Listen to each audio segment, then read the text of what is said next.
Welcome to Storytime. ஒரு காலத்தில் உயரமான புல் மற்றும் அகாசியா மரங்கள் நிறைந்த சன்னி சவன்னாவில் ஜெர்ரி என்ற ஒட்டகச்சிவிங்கி வாழ்ந்து வந்தது. ஜெர்ரி வெறும் ஒட்டகச்சிவிங்கி அல்ல, அவர் ஜெர்ரி தி பில்டர் என்று வெகு தொலைவில் அறியப்பட்டார். ஜெர்ரி தனது விலங்கு நண்பர்களுக்கு உதவும் பொருட்களை உருவாக்க காலையில் ஜெர்ரி ஒரு நல்ல யோசனையுடன் எழுந்தார். இன்று நான் என் நண்பர்கள் அனைவருக்கும் ஒரு விளையாட்டு மைதானம் கட்டப் போகிறேன், அவர் சவன்னாவுக்கு அறிவித்தார். ஜெர்ரி தனது கட்டிட கருவிகளை சேகரித்து சரியான இடத்தை கண்டுபிடிக்க புறப்பட்டார். அவர் நடக்கும்போது அவரது நீண்ட கழுத்து புல்லுக்கு மேலே அழகாக அசைந்தது மற்றும் அவரது பெரிய மென்மையான கண்கள் உற்சாகத்தில் மின்னியது. அவர் விரைவில் ஒரு பெரிய மரத்தின் அருகே ஒரு நல்ல தட்டையான பகுதியை கண்டுபிடித்தார். அது ஒரு விளையாட்டு மைதானத்திற்கு சரியாக இருந்தது.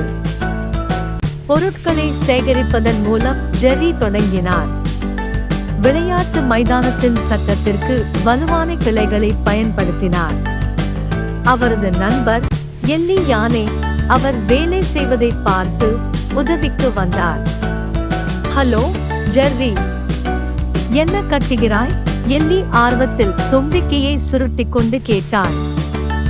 எல்லோரும் மகிழ்வதற்காக நான் ஒரு விளையாட்டு மைதானத்தை உருவாக்குகிறேன் என்று ஜெர்ரி பதிலளித்தார். நான் உதவுகிறேன் என்றாள் எல்லி. கனமான கிளைகளை தூக்கி ஜெர்ரிக்கு தேவையான இடங்களில் வைப்பதற்கு அவள் தன் தண்டுகளை பயன்படுத்தினாள். ஒன்றாக அவர்கள் ஒரு உறுதியான சட்டத்தை உருவாக்கினர்.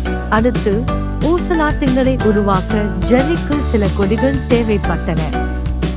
அவரது நண்பரான மோனி குரங்கு மரங்களில் இருந்து கீழே இறங்கி உதவி செய்ய முன் வந்தது.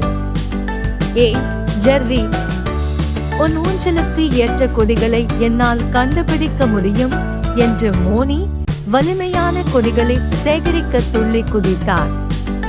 மோனியின் உதவியுடன் ஜெர்ரி கொடிகளை கிளைகளில் பத்திரமாக கட்டி காற்றில் மெதுவாக அசையும் அற்புதமான ஊஞ்சல்களை உருவாக்கினார்.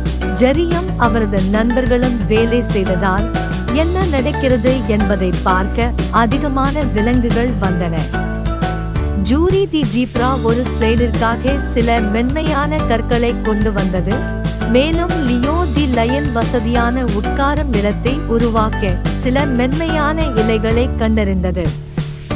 அனைவருக்கும் நன்றி. இந்த விளையாட்டு மைதானம் அற்புதமாக இருக்கும். ஜெர்ரி தனது நண்பர்களை பார்த்து சிரித்தார். நாள் முடிவில் விளையாட்டு மைதானம் தயாராக இருந்தது. அதில் கொடிகளால் ஆன ஊஞ்சல்களும் வழுவழுப்பான கற்களால் செய்யப்பட்ட சறுக்குகளும் மென்மையான இலைகளால் நிரப்பப்பட்ட உட்காரும் இடமும் இருந்தது. வலுவான கிளைகளால் செய்யப்பட்ட ஏறும் சட்டமும் கூட இருந்தது. ஜெர்ரி திரும்பி நின்று அவர்களின் வேலையை பாராட்டினார். இது சரியானது என்று அவர் பெருமையுடன் கூறினார். புதிய விளையாட்டு மைதானத்தை முயற்சிக்க விலங்குகளால் காத்திருக்க முடியவில்லை. மோனி கொடிகளின் மீது ஆடினார். எல்லி கல் ஸ்லைடில் சரிந்தனர். சூரியும் லியோவும் வசதியான உட்காரும் இடத்தில் ஓய்வெடுத்தனர். அனைத்து விலங்குகளும் ஒன்றாக விளையாடி சிரித்தன. ஜெர்ரி அவர்களுக்காக கட்டியிருந்த அற்புதமான விளையாட்டு மைதானத்தை ரசித்தன. சூரியன் மறையத் தொடங்கியதும் விலங்குகள் ஜெர்ரியை சுற்றி திரண்டன. நன்றி ஜெர்ரி, இதுவே சிறந்த விளையாட்டு மைதானம், அவர்கள் ஆரவாரம் செய்தனர். ஜெர்ரி மிகவும் மகிழ்ச்சியாகவும் பெருமையாகவும் உணர்ந்தார். உங்கள் அனைவருக்கும் பிடித்ததில் நான் மகிழ்ச்சியடைகிறேன். என் நண்பர்களுக்கு மகிழ்ச்சியை தரும் விஷயங்களை உருவாக்குவது உலகின் சிறந்த உணர்வு என்று அவர் கூறினார். இரவு வானத்தில் நட்சத்திரங்கள் மின்னும் வரை விலங்குகள் விளையாடின. பின்னர் அவர்கள் அனைவரும் சோர்வாக ஆனால் மிகவும் மகிழ்ச்சியுடன் தங்கள் வீடுகளுக்கு சென்றனர். அன்றிரவு புதிய திட்டங்கள் மற்றும் யோசனைகளின் கனவில் ஜெர்ரி நன்றாக தூங்கினார். அடுத்து எதை கட்டினாலும் அது தன் நண்பர்களிடம் அன்புடனும் அக்கறையுடனும் செய்யப்படும் என்பது அவனுக்கு தெரியும்.